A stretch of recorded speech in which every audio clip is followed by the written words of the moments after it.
Muy buenos días, tardes o noches.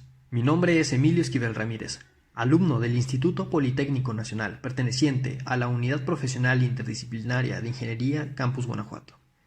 En esta ocasión, el equipo 6, conformados por un servidor, Juárez González Miguel Ángel, Miranda Nicolás Pablo, Reina Abad Cristian Alejandro y Sánchez Ramírez Diego Yair, trataremos de explicar de manera clara y concisa los materiales cerámicos, más concretamente sus propiedades térmicas y su aplicación en la ingeniería. Comenzamos.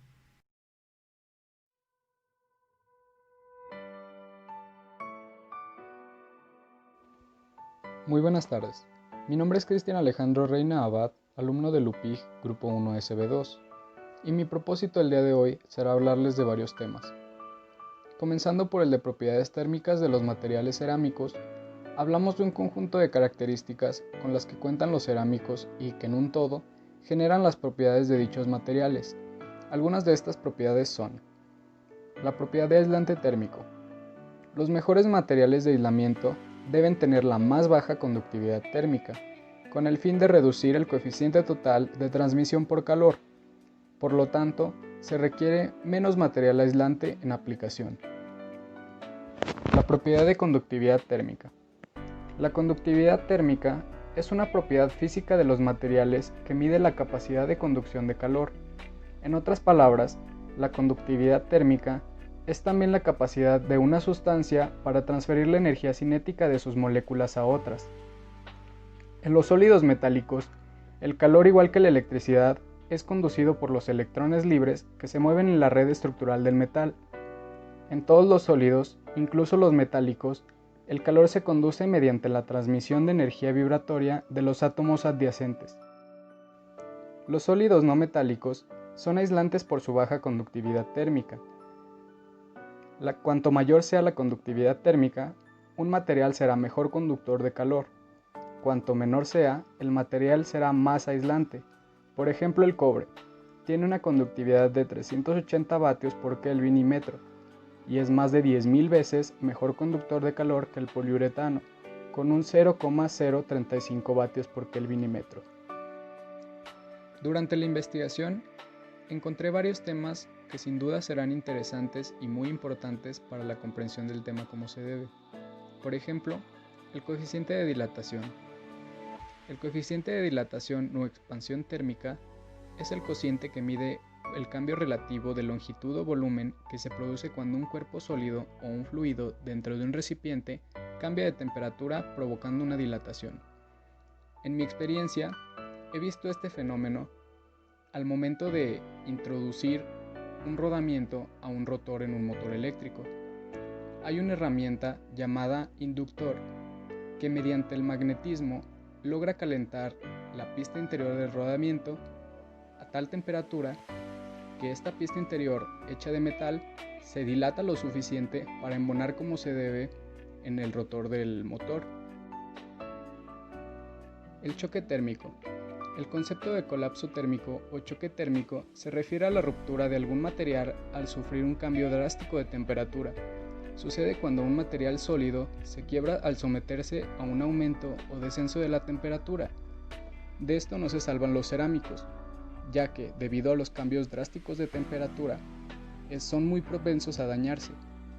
Hablando del último tema, que nos refiere a las propiedades, hablamos de la absorción de calor.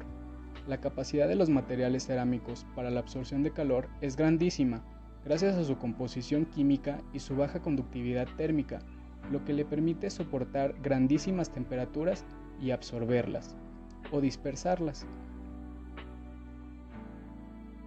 Continuando con los temas, seguimos con las características y especificaciones de los materiales cerámicos refractarios, abarcando el qué son. Los materiales refractarios son un conjunto de productos indispensables para toda actividad industrial, ya que nos permiten soportar operaciones severas, refiriéndonos a tensiones mecánicas, resistencia a ataques químicos y en la que casi siempre se necesita la funcionalidad de temperaturas elevadas sin sufrir daños. Continuando, ¿para qué sirven? Sirve para contener muy altas temperaturas, ya que son mucho más resistentes al calor que cualquier metal. además de que puede hacerlo sin afectar sus propiedades mecánicas y químicas. En general, los refractarios se usan para construir elementos sujetos a altas temperaturas. Continuando con las características y en dónde se emplean, son materiales que tienen estabilidad química y resistencia mecánica a alta temperatura, en general superior a los 1400 grados centígrados. Se utilizan en muchas industrias como elementos de los reactores en los que se concentra una muy alta temperatura. Además, son elementos fundamentales en industrias tales como las del hierro, el acero y el vidrio. ¿En qué se dividen los materiales refractarios? Los refractarios se dividen en 4 grupos: ácidos, básicos, neutros y especiales, en función de su modo de reacción en la química. El material refractario es un moldeable bajo en cemento diseñado para aplicaciones que incluyen cucharones, cubiertas, anillos de horno sin núcleo, mayúsculas no ferrosas, lavadoras, hornos de forja y tratamiento térmico, tapas de vagones de horno, revestimientos de hornos rotativos de cemento y calderas de seo. Los beneficios de los materiales refractarios moldeables son: excelente resistencia a la abrasión. Tolera una amplia gama de agua sin sacrificar el físico. Hablando de propiedades, tienen una excelente resistencia al choque térmico, aunque no están absueltos de ello. En la investigación, me topé con información muy interesante acerca de innovaciones que datan de hace un par de décadas, cuando Toyota investigó la producción de un motor cerámico, el cual puede funcionar a temperaturas superiores a los 3300 grados centígrados. Dichos motores no requieren sistema de ventilación, por lo tanto, permiten una mayor reducción del peso y con esto una mayor eficiencia en el uso de combustible. A pesar de todas estas propiedades deseables, tales en motores, no están en producción porque la manufactura de partes cerámicas es muy dificultosa. Las imperfecciones en la cerámica conducen a quiebras y rompimientos por choque térmico. Dichos motores son factibles en las investigaciones de laboratorio, pero las dificultades actuales sobre la manufactura impiden su producción en masa.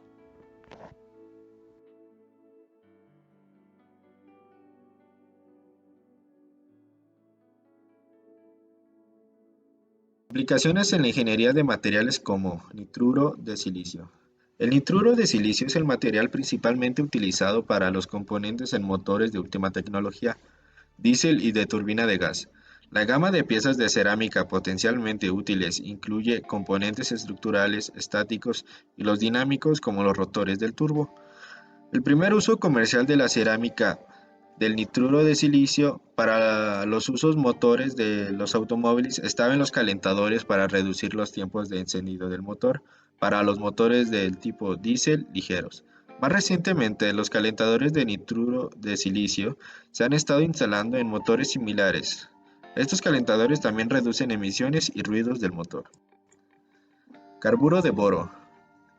Debido a su alta dureza, el polvo del carburo de boro se utiliza como abrasivo en el pulido y también como abrasivo suelto en aplicaciones tales como el corte por chorro de agua y blindaje. Carburo de silicio. Debido a su resistencia al choque térmico, a la fractura y a su resistencia a la abrasión, sus usos son tales como inyectores de chorro de arena, sellos automotores de la bomba de agua, cojinetes, componentes de la bomba y dados de extrusión que utilizan la alta dureza, resistencia de la abrasión y resistencia a la corrosión del carburo de silicio. El diboruro de magnesio es un superconductor convencional cuya temperatura crítica es de 39 Kelvin, lo que lo convierte en un superconductor convencional de temperatura crítica más elevada que se conoce. La gran ventaja del boruro de magnesio es la posibilidad de fabricar cables con el mismo, una propiedad que no tienen los demás cerámicas superconductoras. El óxido de zinc. El óxido de zinc es un compuesto químico soluble en agua y en ácidos. Se caracteriza por su color blanco. Se emplea como un activador en los compuestos de caucho para los acelerantes orgánicos puedan desplegar toda su actividad durante la vulcanización con azufre. El óxido de magnetita es uno de los principales minerales de hierro y el más magnético de todos los minerales naturales en la naturaleza. Su uso principal es como fuente de hierro, a pesar de muchos usos de magnetita en la forma de nanopartículas, también se tienen varias aplicaciones en el micro y hasta escala macro, pues sí, procesos industriales como la fabricación del acero como fuente de óxido y en contraste agentes en imanes médicos. Se discutirán otros usos como catalizadores, ferrofluidos, pigmentos y tintas. La estaetita, una notable característica es su resistencia al calor y capacidad térmica específica. Se utiliza como aislante en la elaboración de aplicaciones eléctricas de función específica para alto y bajo voltaje. Inclusive de la estaetita prensada da origen a tipos de enchufes o conectores. El óxido de uranio es un polvo radiactivo y cristalino que aparece naturalmente en el mineral de uraninita. Es usado en las varillas de combustible nuclear en los reactores nucleares, pero antes de 1960 era usado como un tinte colorante amarillo y negro en vidrios y en cerámica vidriada. El óxido de itrio, bario y cobre es una familia de compuestos químicos cristalinos famosos por mostrar superconductividad a alta temperatura. Investigaciones actuales intentan conseguir películas depositadas de este material sobre los conductores normales y otras modificaciones en su estructura que permitan un mejor manejo. Materiales cerámicos tradicionales. Los cerámicos tradicionales pueden definirse como aquellas que comprenden las industrias que tienen como base a los silicatos, principalmente los materiales arcillosos, los cementos y los vidrios de silicatos. Entre las cerámicas tradicionales pueden citarse las vasijas de barro cocido, la porcelana, los ladrillos, las tejas, los vidrios, etc. Sus propiedades son: no suelen presentar propiedades magnéticas, sin embargo, podemos encontrar cerámicas con propiedades magnéticas de gran importancia como ferritas y granates. Estas son las llamadas cerámicas ferromagnéticas. En estas cerámicas, los diferentes iones tienen momentos magnéticos distintos. Esto conduce a que al aplicar un campo magnético se produzca como resultado de la imantación neta. En su mayoría son aislantes eléctricos debido a que tienen una alta resistencia dieléctrica y baja constante dieléctrica. Algunos de ellos presentan otras propiedades dieléctricas como la facilidad de polarizarse. La mayoría de los materiales cerámicos tienen baja conductividades térmicas debido a sus fuertes enlaces iónico-covalente. Debido a su alta resistencia al calor, son usados como refractarios y estos refractarios son utilizados en las industrias metalúrgicas, químicas, cerámicas y del vidrio.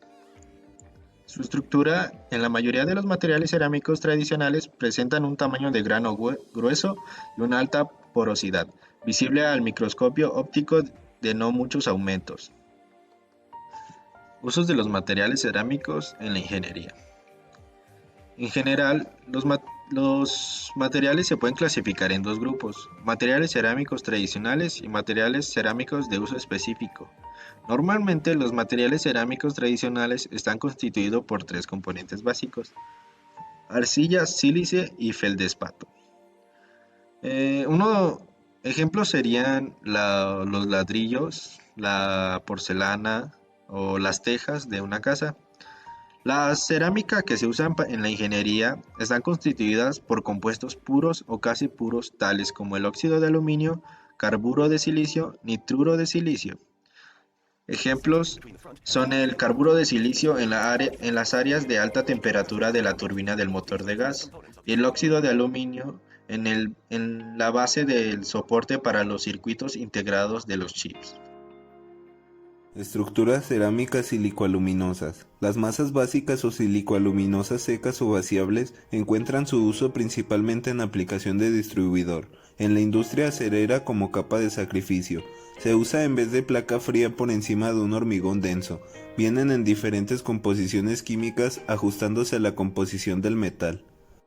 La masa silicoaluminosa se instala aprovechando el calor del tundish vaciado. Esta masa empieza a reaccionar a temperatura y forma una costra. Como no contiene agua, es muy rápido el calentamiento y puede entrar a servicio en extremadamente poco tiempo. La masa basílica o silicoaluminosa vaciable es también una capa de sacrificio.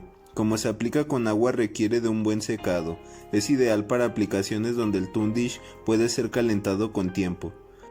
Sustituyen la placa fría, al igual que las masas secas, y protegen el hormigón denso bajo cemento que forma el revestimiento de seguridad del distribuidor. Los refractarios silicoluminosos. Durante la cocción se produce una fusión de los compuestos formados por los óxidos constituyentes e impurezas, formando de esta manera una matriz soporte que es la que le da rigidez al ladrillo. Estos refractarios se clasifican en dos tipos: los que tienen un tenor de aluminio que oscila entre un 20% y un 45%, los que cuentan con un 55% a un 100%, y los primeros son fabricados íntegramente con arcillas naturales. Las arcillas con las que se elaboran estos refractarios se les puede considerar como silicatos de aluminio. Estructuras cerámicas no cristalinas. Los materiales más importantes no cristalinos son los vidrios. Los vidrios tienen propiedades especiales que no se encuentran en otros materiales. La combinación de transparencia y dureza a temperatura ambiente y una excelente resistencia a la corrosión en la mayoría de los ambientes hacen el vidrio indispensable para muchas aplicaciones de ingeniería, como construcción y vidriado de vehículos. En la industria eléctrica, el vidrio es esencial para varios tipos de lámparas, debido a sus propiedades aislantes y capacidad de suministrar un cierre hermético. En la industria electrónica, los tubos de rayos catódicos también requieren el cierre hermético proporcionado por el vidrio, con sus propiedades aislantes para entrada de conectores. La alta resistencia química del vidrio lo hace muy útil para los equipos de laboratorio y forros resistentes a la corrosión, conducciones y recipientes de reacción en la industria química. Los vidrios son materiales que durante el proceso de enfriamiento rigidizan sin formar una estructura cristalina.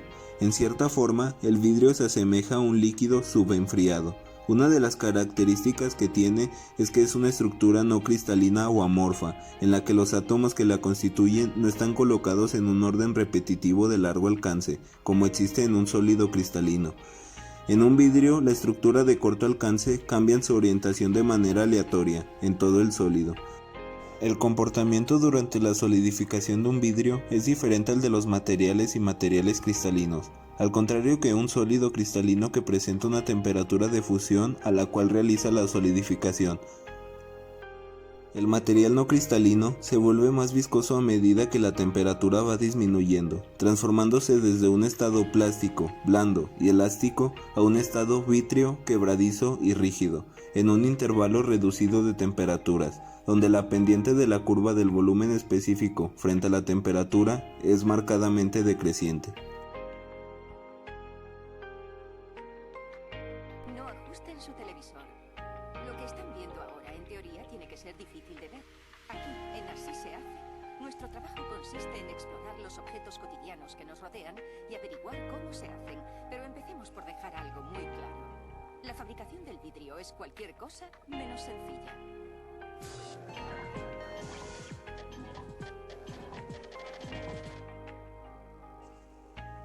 El uso del vidrio se conoce desde tiempos de los egipcios, hace 4000 años. Pero no se usaba en la construcción, sino solo para proteger objetos pequeños.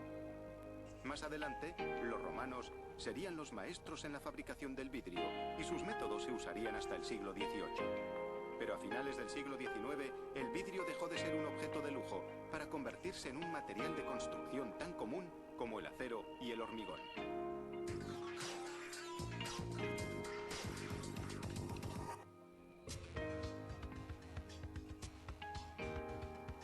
El vidrio se fabrica a partir de varias materias primas mezcladas con agua.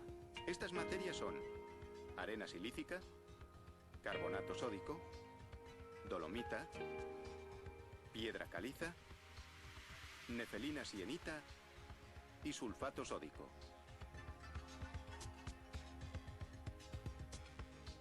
El proceso comienza vertiendo en una tolva fragmentos de vidrio reciclado con nueva materia prima. Todo ello se fundirá. La mezcla de materiales sale en un flujo continuo con destino a un horno de gas. La temperatura dentro del horno es de 1500 grados centígrados. Tiene capacidad para 1500 toneladas de vidrio fundido. Cada día se usan 500 toneladas. En esta cámara de regeneración se precalienta el aire de combustión a 1000 grados. Los materiales de la mezcla comienzan a fundirse y hay que remover el vidrio fundido. El homogeneizador mezcla el vidrio para igualar la temperatura. En unas horas se realizará el vertido. En la industria del vidrio, esta máquina se conoce como rodillo superior. El vidrio se vierte en un baño de estaño líquido en el que flota. Ahora es un material blando que se moldea formando una cinta. Todo el equipo del baño de estaño se enfría con agua para que no se rompa con el calor. Cuando sale del baño, el vidrio está a 600 grados. Hay que enfriarlo una vez más y de ello se encarga esta máquina.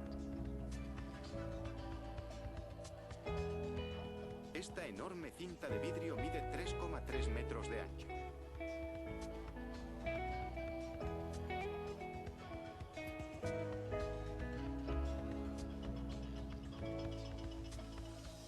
La cinta de vidrio entra suavemente en los rodillos y se va enfriando gradualmente.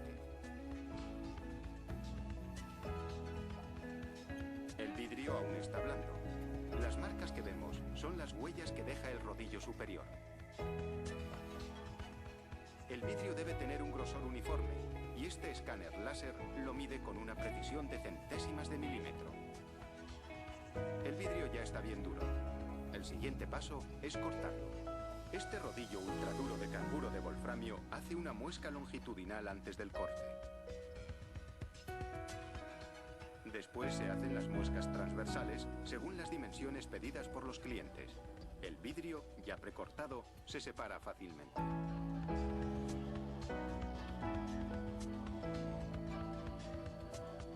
Las tiras de vidrio se separan y continúan su viaje por la cinta transportadora.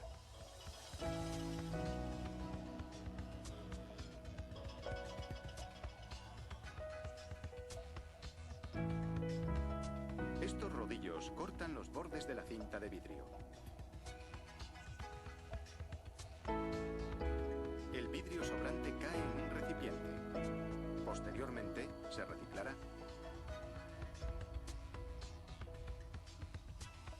Estos rodillos forrados de goma guían las láminas de vidrio hacia el departamento de inspección. Cuando llegan para la inspección, estas inmensas láminas de vidrio se manipulan cuidadosamente y se colocan en vertical.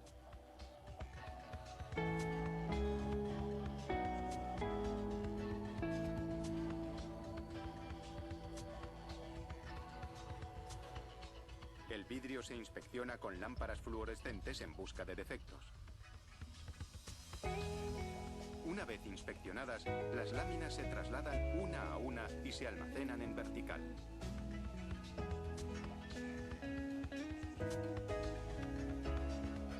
Para la fabricación de vidrio se necesitan varios días. Ahora ya está listo para la entrega. El calor ha transformado ingredientes sólidos en vidrio transparente.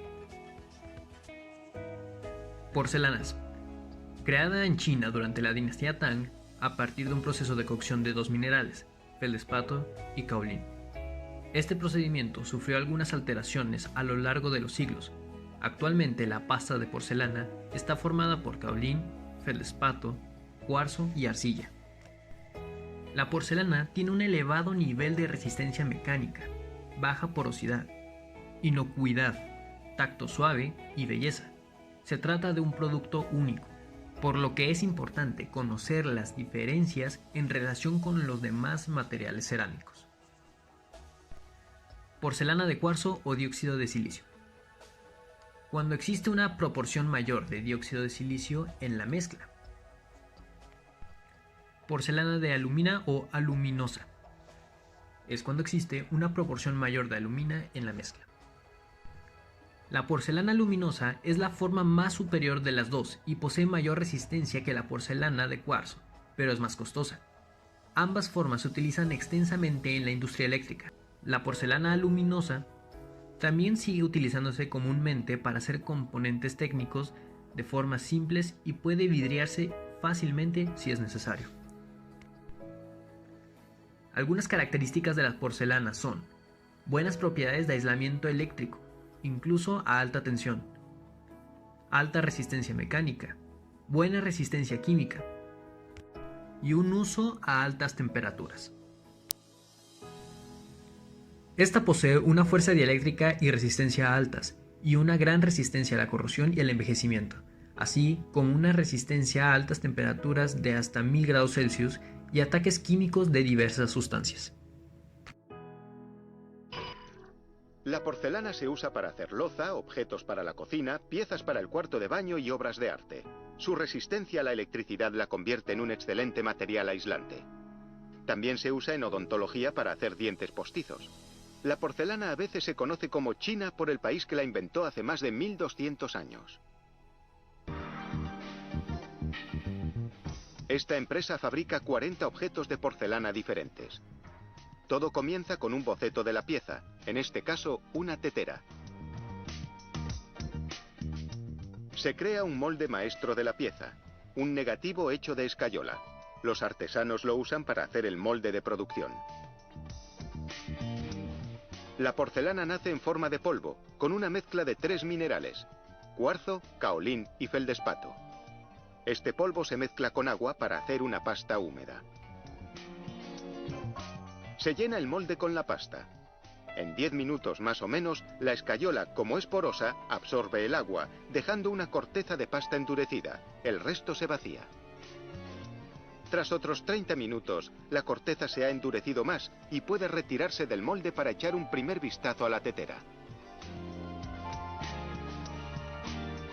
Se elimina la corteza sobrante de otro molde, el del pitón, y se deja durante unos 10 minutos hasta que el pitón está lo bastante duro para manejarlo, pero lo bastante blando para esculpirlo.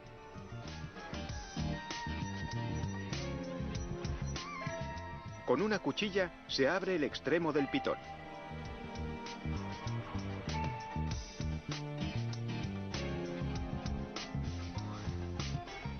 Se alisan los bordes usando un poco de agua y una esponja, y se da forma curva al canto.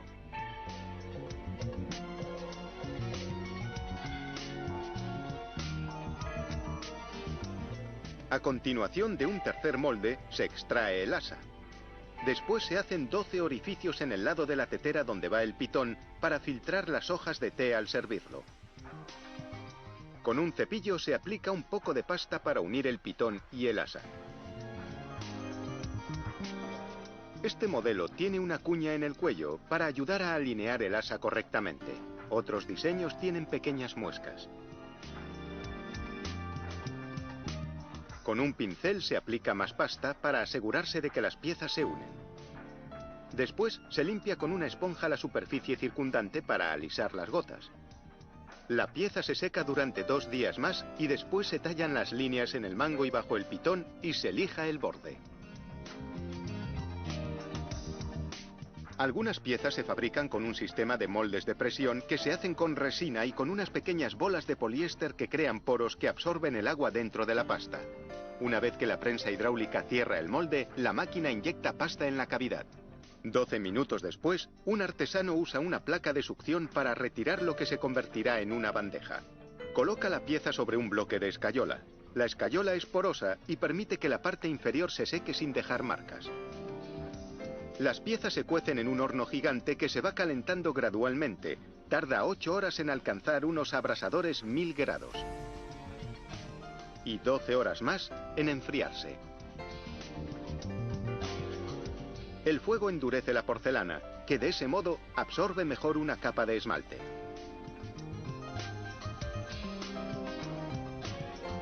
Se limpia el polvo con un cepillo y la artesana sumerge cada pieza en esmalte, un recubrimiento protector.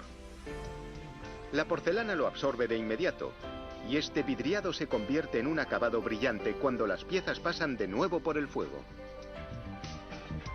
Cada pieza se sujeta de una forma específica para que no queden marcas de gotas.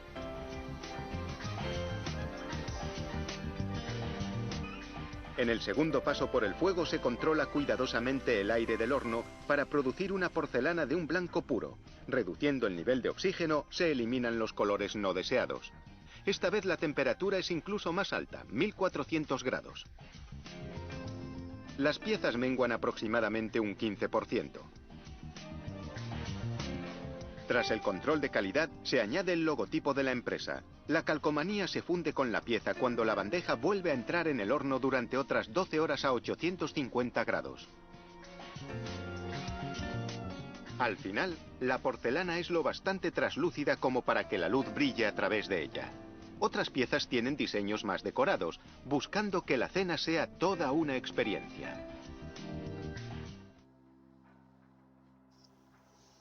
A mí me tocó hablarles de los cerámicos tenaces. Y los cerámicos tenaces pues también pueden ser llamados cerámicos estructurales. Son avanzados materiales inorgánicos de microestructura controlada. Su composición es de finísimos granos cristalinos del orden de una micra.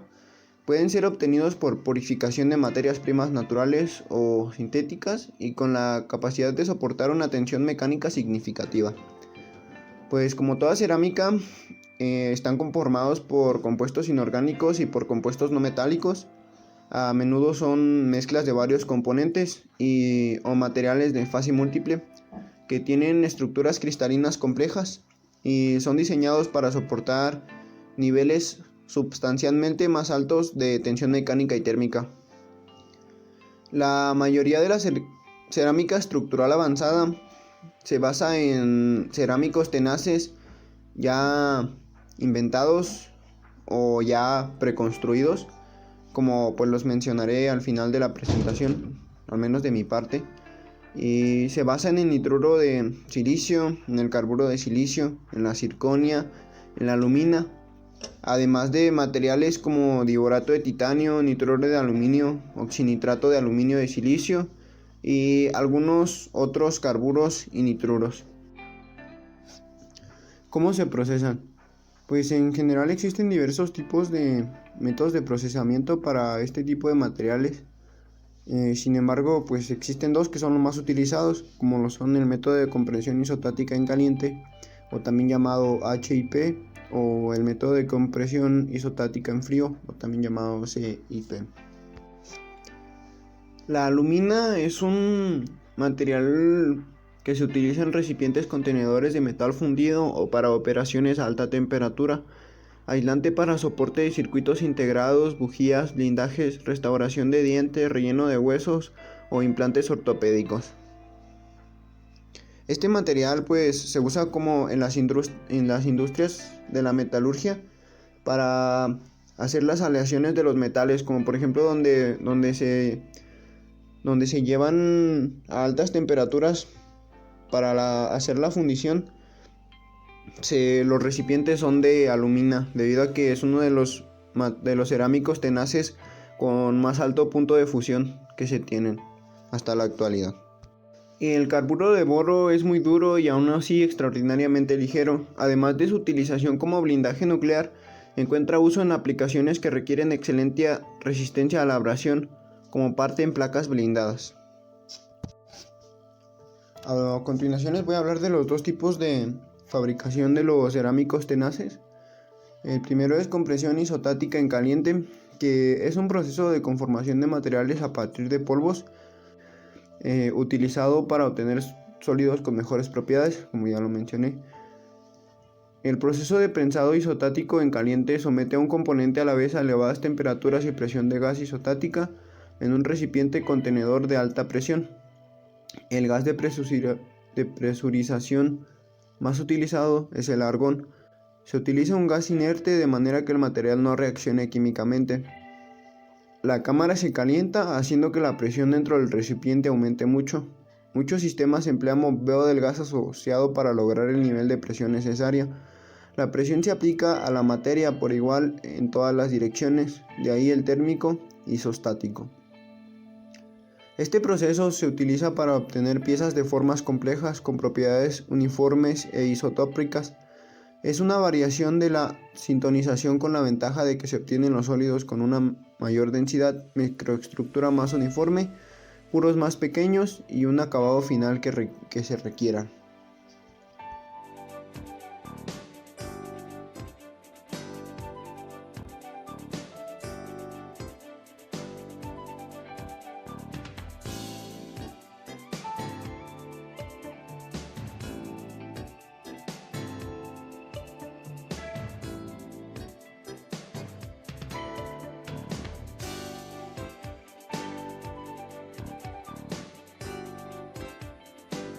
Beginning as a research program in the mid-1950s at Battelle Memorial Laboratories in Columbus, Ohio, hot isostatic pressing, or HIP, is today used by thousands of industrial companies around the world to improve the performance and durability of a broad range of products and components. This video is intended to provide a basic understanding of the HIP process, its benefits, and its many applications. Hot isostatic pressing is a forming and densification process using heated gas under very high pressure. Unlike mechanical force, which compresses a workpiece from one or two sides, isostatic pressure is applied uniformly on all sides of an object, eliminating porosity without changing its net shape. The process can be used to treat preformed metal, ceramic, or composite parts, and for compaction of containerized powder shapes. Over the years, hipping has proven its ability to significantly improve the physical properties of parts used in higher stress applications. Hipping provides the following specific benefits: densification of powdered metal parts to 100% of theoretical density, total elimination of internal porosity in castings, improvement in mechanical properties. These include increased resistance to fatigue and temperature extremes, higher resistance to impact, wear, and abrasion, and improved ductility. Hipping typically leads to more efficient production. Near net shape forming to precise tolerances means little or no secondary machining or manual rework. The scatter band in measured properties is reduced, and scrap loss is decreased. Hot isostatic pressing can also provide cost-effective diffusion bonding or cladding of dissimilar materials. The need for long-lasting, high-performance components exists in a countless number of manufactured products, and hipping is employed in a number of major industries, including automotive, aerospace, military, heavy equipment, industrial machinery, marine, oil and gas, and medical, among others. The materials that most commonly benefit from the hipping process include superalloys, high-speed steels, stainless steels, titanium and aluminum alloys, refractory metals, carbides, engineered polymers, advanced ceramics, cermets, ferrites, and many types of composite materials. HIP presses are offered in a variety of sizes, depending on the application. Compact laboratory units are designed for research and prototyping, while large HIPs handle higher volumes as part of the plant's regular manufacturing operations. Work zones inside the cylindrical pressure vessel range from 3 inches to over 5 feet in diameter, with heights from 5 inches to more than 10 feet. Maximum standard operating pressures can be specified from 1,500 to 30,000 psi. Higher pressures can be provided for special applications. Several types of modular electrical furnaces are available to handle varying part materials, atmospheres, and heating requirements. Maximum temperatures are typically in the area of 2,000 degrees Celsius. The operational steps in running a HIP cycle are essentially the same with all machine brands, although users should always take care to follow the manufacturer's specific instructions and cautions. Parts such as these castings are commonly loaded into some form of metal basket, which is then lowered into the furnace positioned in the pressure vessel. While this vessel loads from the top, some presses feature bottom-loading systems. An insulated thermal barrier surrounds the furnace to focus the heat load on the parts and away from the water-cooled vessel wall. The pressure medium is most commonly argon, which is fed from storage cylinders to an electrohydraulic intensifier that pressurizes the gas to the required level. A system of high-pressure feed and vent valves controls the flow of gas to and from the pressure vessel. The self-sealing vessel closure assembly is lowered into place, and from this point on, the press is typically controlled by a computer which follows a recipe programmed by the user.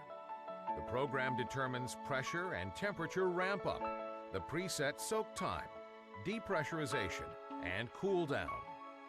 Cycle times vary from 2 hours to 8 hours or more, depending on part materials, work zone size, and other variables. The production of powdered metal components is one of the major applications of hot isostatic pressing. Powdered metallurgy creates specialized alloys with a fine-grained microstructure and uniform purity. The alloy powder is loaded into precisely designed metal molds, which are then welded closed and evacuated to create an internal vacuum. The HIP process shrinks both the mold and powder, fusing the particles into a precise net shape. The elevated temperature imparts strength and cohesion to the part. In most instances, this simultaneous application of pressure and heat can eliminate the need for secondary machining or sintering operations. Hipping is also employed to improve the performance of cast metal parts. A large number of castings can be processed in a single cycle. Internal porosity is totally eliminated, and the hipped parts typically have properties that sometimes exceed those of more costly wrought or forged products. The original HIP, developed at Battelle Labs, was commissioned by the Atomic Energy Commission to bond the elements of nuclear fuel elements. Today, diffusion bonding remains a common application for hipping of high-performance components. Dual metal parts are created by cladding a layer of corrosion or wear-resistant alloy to the surface of a bimetal component. Decades of successful experience have proven that hot isostatic pressing is the premier method of producing the strong, long-lasting products that are increasingly demanded by globally competitive manufacturers in all kinds of industries.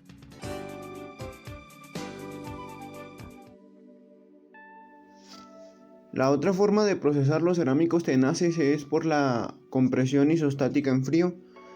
El prensado isostático en frío es un proceso en el que el polvo cerámico se prensa uniformemente en todas las direcciones.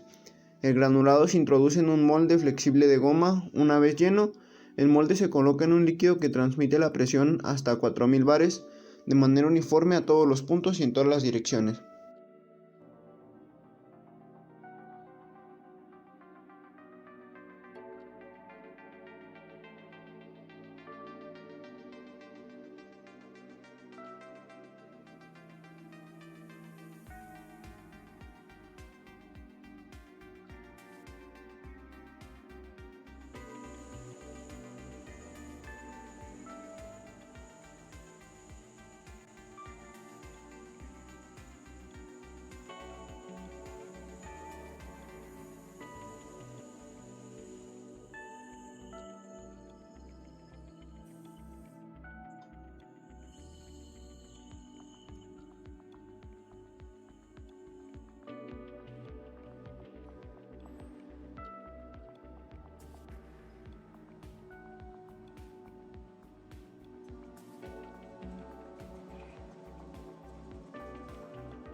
Con esto termina su participación el equipo 6, siempre orgullosos de aplicar la técnica al servicio de la patria.